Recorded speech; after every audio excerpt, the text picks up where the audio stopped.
Todos muito bem-vindos a mais uma live do Jornal Jangadeiro, hoje falando aí sobre criptomoedas, sobre a tecnologia blockchain, para a gente entender aí um pouquinho mais sobre esse mundo de investimentos. Eu vou conversar daqui a pouquinho com o Jefferson Teixeira, ele vai tirar aí todas as dúvidas sobre esse mundo. Então, se você já tiver qualquer dúvida, já vai mandando pra gente, deixando aqui seu comentário, sejam todos muito bem-vindos.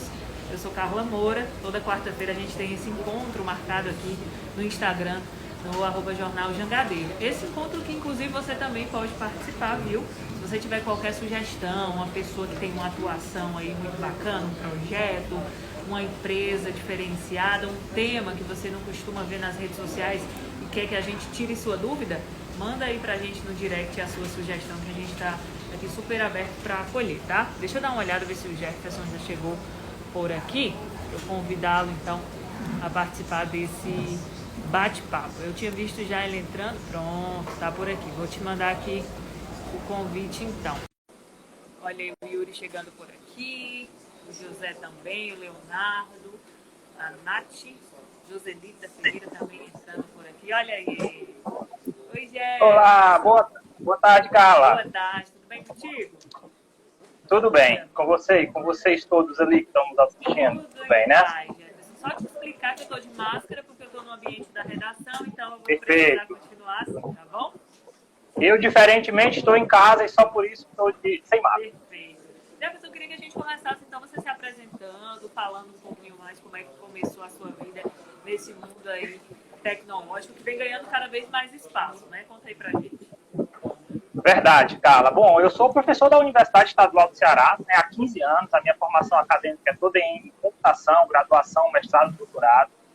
E há cerca de 4 anos, 5 anos, eu passei a direcionar as minhas pesquisas para a área de blockchain, né? Então, na verdade, a minha primeira inserção com o mundo de blockchain das criptomoedas foi como pesquisador, né? Formatando um grupo de pesquisa na Universidade Estadual do Ceará, ensinando, lecionando, educando sobre blockchain e criptomoedas. Num segundo momento, eu passei a me envolver com a área como investidor também, né? Então, eu já tinha um trabalho na área de educação financeira, um projeto de extensão na própria Universidade Estadual do Ceará, e eu via, né, lá para 2017, quando teve um boom de oportunidades na área de investimento em criptomoedas, eu passei a perceber também algumas oportunidades de enxergar a tecnologia blockchain a partir dessa aplicação das criptomoedas como um ativo de investimento. E cada vez mais as pessoas têm percebido isso, né? Que vale a pena a gente observar, então, considerando os grandes ganhos que a gente tem tido com não só Bitcoin, mas com outras criptomoedas. E no terceiro momento eu passei a empreender, né? Eu abri uma empresa genuinamente cearense, a Blockchain One, que desenvolve soluções baseadas em blockchain e criptomoedas. Então, meu envolvimento nessa linha é diversa, como pesquisador, como professor, como investidor e agora também como empreendedor. Marcos, bom demais saber que você atua aí nessa área de educação, porque a gente vai literalmente aqui tentar desenhar para tirar essa coisa de que criptomoeda é um negócio muito difícil, eu não entendo disso. A gente está aqui para tentar descomplicar. Eu queria que a gente começasse então explicando para quem está nos acompanhando, Jefferson, o que é exatamente o blockchain. Vamos lá, né? Blockchain é uma tecnologia curiosa, né? Ela é uma tecnologia, eu costumo dizer isso em todas as apresentações que eu faço, se você perguntar para 10 pessoas diferentes, você pode receber 10 respostas diferentes e corretas. Né? Então tem várias formas de você enxergar. A forma que eu acho mais simples de explicar para as pessoas, né, e que mostra um pouquinho do que é o fundamento dessa tecnologia, é que a gente pode perceber blockchain como uma tecnologia de armazenamento. Tá? Então, é uma tecnologia que permite que você guarde informações, como um banco de dados convencional.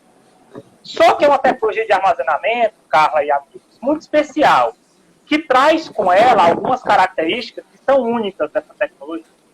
A principal dessas características é a imutabilidade dos dados. O que isso significa? Significa que uma informação gravada num banco de dados blockchain nunca pode ser apagada ou alterada. Então pense num livro razão, por exemplo, quando você vai no cartório, tem um registro de imóveis ou um registro civil. Se você faz, por exemplo, uma mudança no registro de um imóvel, você adiciona uma linha, né, um registro naquele cadastro, você não apaga os registros anteriores. Que há um interesse de se manter o histórico daquele dado. A mesma coisa nos registros civis. Você casa, separa, casa de novo. Vão ser adicionados registros naquela base de dados, né? Que na verdade hoje em dia está digitalizada, mas antigamente era realmente num livro, né? O conceito é muito parecido. Então você tem uma estrutura de banco de dados, que na verdade é a única estrutura de banco de dados que consegue fazer isso, a única, onde eu adiciono informações e eu não tenho como alterar ou excluir as informações. Então isso pode parecer uma aplicação singela, né? Uma característica singela, mas é o que gera toda a confiança dessa estrutura de dados. Porque perceba, na hora que alguém sabe que ao registrar uma informação, ele mesmo não pode alterar, ou qualquer outro pode alterar, eu começo a pensar em várias aplicações interessantes, né? Eu começo a gerar confiança. Né? Eu posso, por exemplo, pensar em transferir recursos financeiros, como no caso das criptomoedas, sem a necessidade de um intermediário, porque eu tenho a confiança de que se o banco de dados diz que eu tenho um Bitcoin, de fato eu tenho um Bitcoin.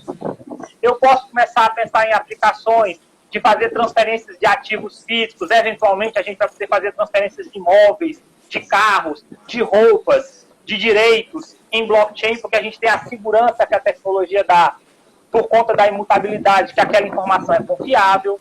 Então, blockchain é uma solução de armazenamento que traz essa grande, além de outras, tá? A segurança, a disponibilidade, a descentralização era a próxima que eu ia falar, é uma característica também natural da tecnologia blockchain. É uma característica, Carla e amigos, que pode ser replicada em outras tecnologias. Né? Eu posso ter descentralização no banco de dados convencional. Eu posso ter segurança no banco de dados convencional. Eu posso ter disponibilidade, ou seja, o sistema está sempre disponível para mim, nunca vai cair, como a gente diz no cotidiano, no banco de dados convencional. São características que blockchain tem. Agora, o que torna blockchain muito especial é a imutabilidade, porque é a única característica que não é replicada em nenhum outro estrutura de banco de dados. Então, isso é o que faz blockchain especial. E daí, dessas características da imutabilidade em especial, surgiram várias aplicações. A primeira delas, a criptomoeda. Entendi. Mas, Jefferson, explica pra gente quem é que cuida exatamente dessa organização de dados. Porque muita gente vai colocar informações, né? E aí, como é que essas informações elas se organizam? Vamos lá. Nós temos dois conceitos aí de blockchain. Você tem blockchains públicas e blockchains privadas ou permissionadas. Né? Algumas pessoas chamam privadas, outras chamam permissionadas. Uma blockchain pública é um banco de dados onde todo mundo pode escrever nele e todo mundo pode ler a partir dele. Tá?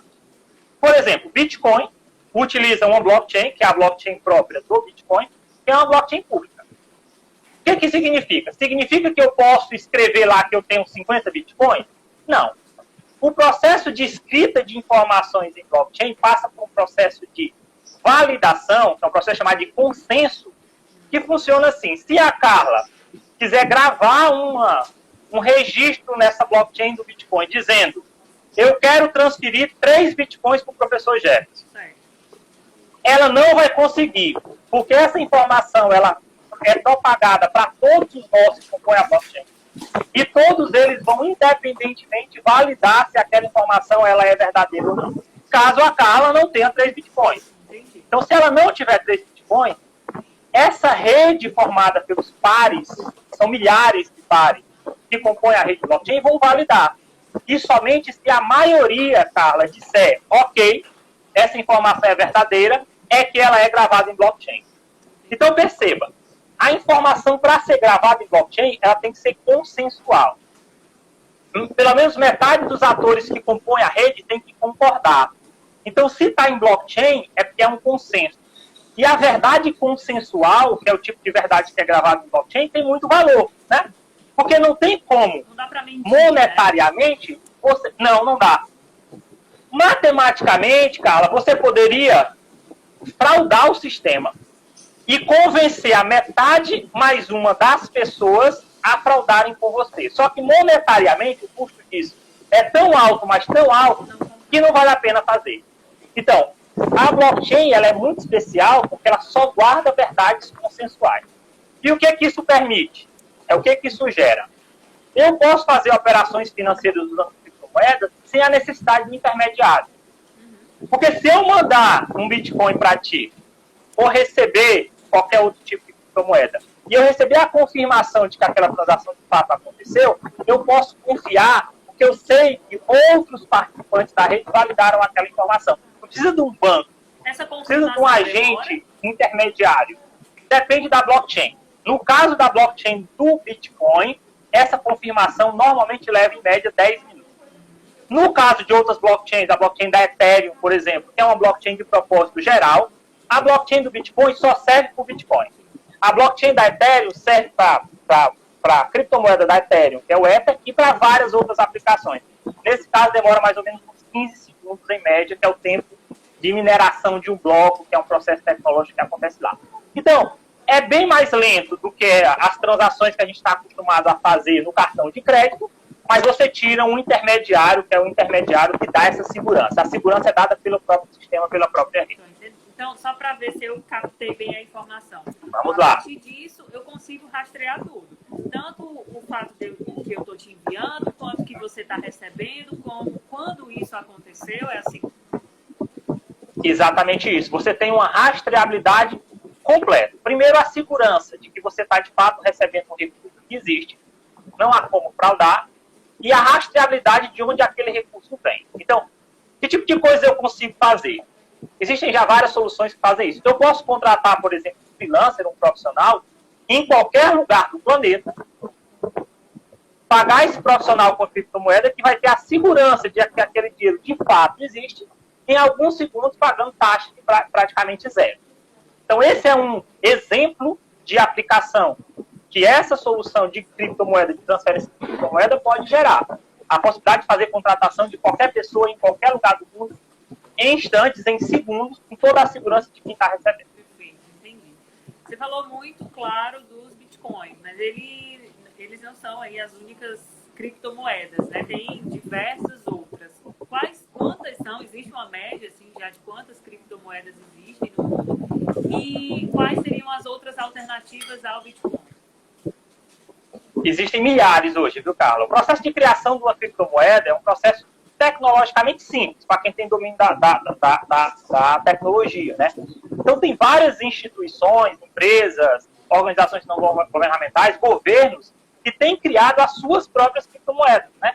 Com propósitos específicos. Eu posso ter uma criptomoeda para dar saúde, eu posso ter uma criptomoeda para fomentar a participação de leitores no jornal, para incentivar a produção de conteúdo de uma plataforma de mídia digital, eu posso ter uma criptomoeda para incentivar a doação de itens. Eu posso criar uma criptomoeda da forma que eu quiser. Se eu tiver uma aplicação para ela, tecnologicamente, esse processo é muito simples. Então, o que acabou acontecendo é que se massificou o processo de criação de criptomoedas. Você tem aí, eu diria que as principais, você tem aí algumas dúzias de moedas que têm, na verdade, uma aplicabilidade mundial, com investidores, né, na ordem dos milhares, mas são milhões de criptomoedas que existem, milhares de criptomoedas que existem criadas por aí. As principais são Bitcoin, Ether, que é da rede Ethereum, e aí vem algumas outras, Litecoin, Bitcoin Cash, são algumas que são mais tradicionais e que são ativos de investimento já reconhecidos por pessoas físicas e por empresas também. Elas partem de algum valor fixo ou pode ser atribuído qualquer valor? Quando começa? Vamos lá, não. Como ativo de investimento, Carla, são ativos de renda variável. Então, o valor desses ativos é dado pelo próprio mercado, né? Só que, diferentemente do mercado de renda variável convencional, eu diria, de ações de empresas, a volatilidade desses ativos é muito maior, né? Então, a primeira coisa que você precisa entender é que a volatilidade é alta. Então, você tem projetos que valorizam 100, 200 mil, 10 mil, 20 mil%, e tem projetos que acabam não valendo nada, eventualmente, né? Então, nesses projetos, o que acontece é que a empresa responsável, a pessoa responsável, lança a moeda no mercado, cadastra essa moeda numa corretora de valores digital, como uma bolsa de valores, mas existem várias, né? Esse processo também é descentralizado, não é só uma bolsa, existem várias bolsas. Diferentemente do mercado de renda variável, não existe um preço único daquele ativo, em cada bolsa ele tem um preço diferente, tá? E aí o mercado regula. Se tiver, bom, de forma muito simplista, né? Se tiver mais gente querendo comprar do que vender, o preço vai valorizar e vice-versa. O preço vai diminuir se acontecer o contrário. Então, é o mercado que regula. Se a solução, se a moeda tem uma aplicação, se ela gera valor, a sua tendência é efetivamente de valorização e a gente percebe isso todo dia. Tem pergunta aqui do Vicente. Quero começar a investir em criptomoedas. Por onde eu começo? Vamos lá. As fontes são bem diversas, viu, Vicente? Você não vai ter uma formação específica para ser investidor em criptomoedas. Então, tem muitos canais no YouTube, né? Eu não vou passar links específicos, mas se você procurar sobre investimento em criptomoedas, várias plataformas por aí, alguns livros, né? Alguns autores nacionais e muitos internacionais, e você tem eu diria, uma farta oferta de informações na internet, no YouTube, no Twitter também, de pessoas que comunicam, informam sobre investimento. Você precisa saber, de forma geral, entender de forma geral as oportunidades de investimento nos mercados de renda variável, né? Então, como é que funciona, o que é um trade, o que é um day trade, o que é um swing trade, quais são as estratégias que você pode usar dentro do mercado de renda variável, e aí você precisa se especializar no mercado de criptomoedas, com todos os cuidados que isso precisa, você precisa considerar, né? Como eu disse, né?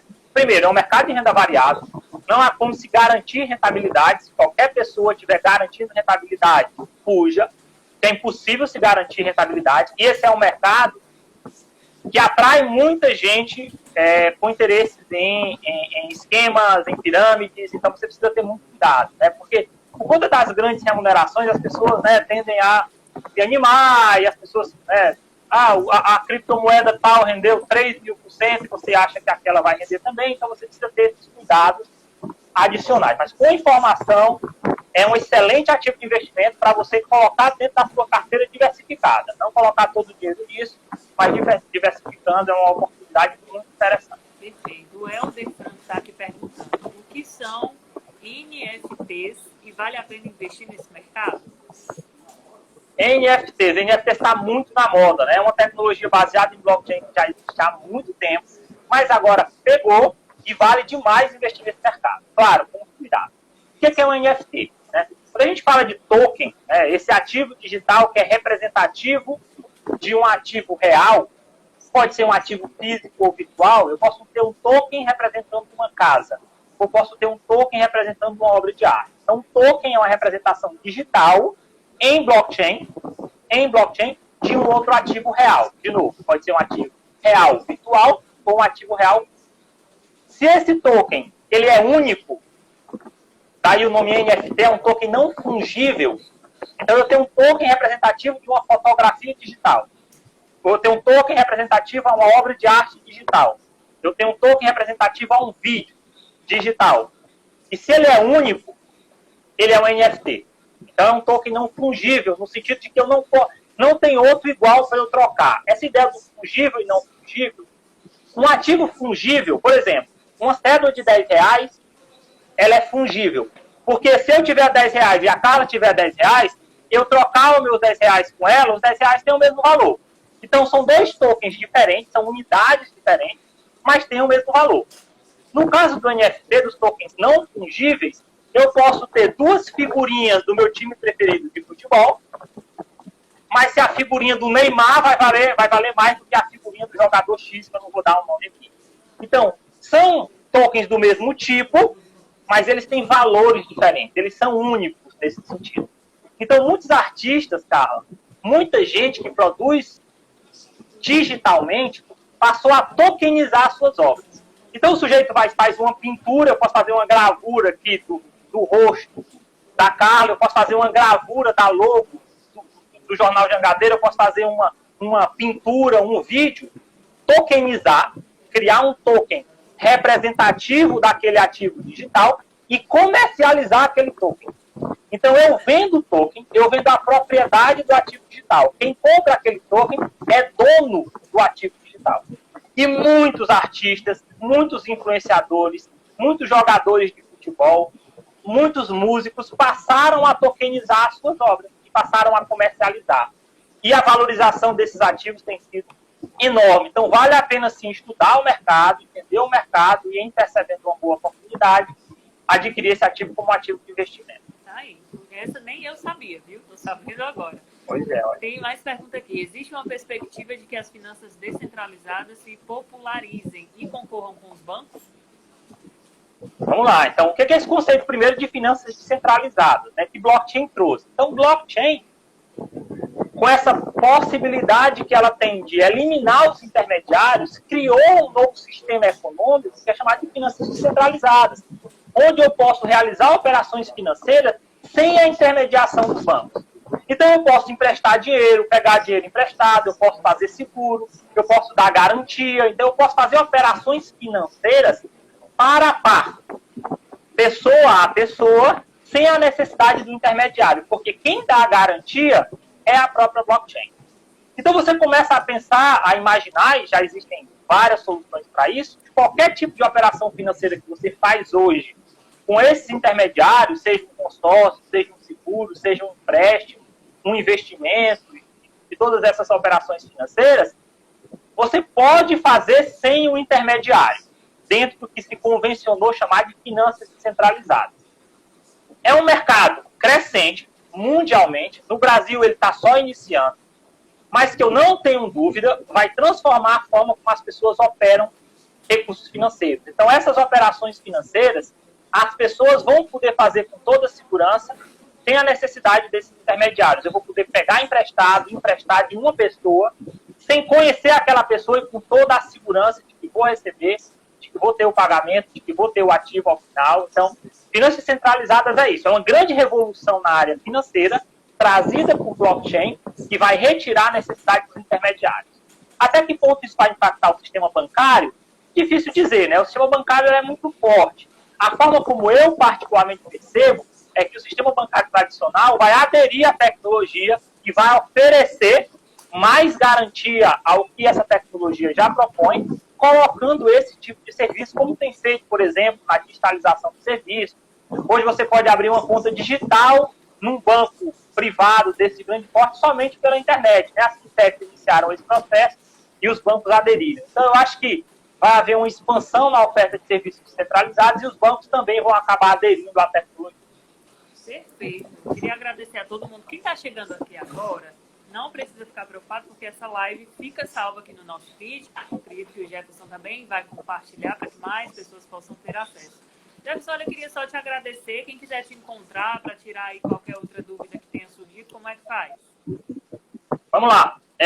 O Blockchain One, né, tá aí esse Instagram da nossa live. Vocês podem entrar em contato lá, que a gente tem o maior prazer de responder, de tirar as dúvidas de vocês sobre blockchain, sobre criptomoedas e as oportunidades que estão colocadas aí no mercado para todos vocês. Perfeito. Pessoal, a gente vai ficando por aqui. Repetindo, então, a nossa live vai ficar salva para que você possa compartilhar, ver, rever quantas vezes for preciso e principalmente compartilhar aí com seus amigos, porque notícia boa é para ser compartilhada. Jefferson, obrigada mais uma vez, viu?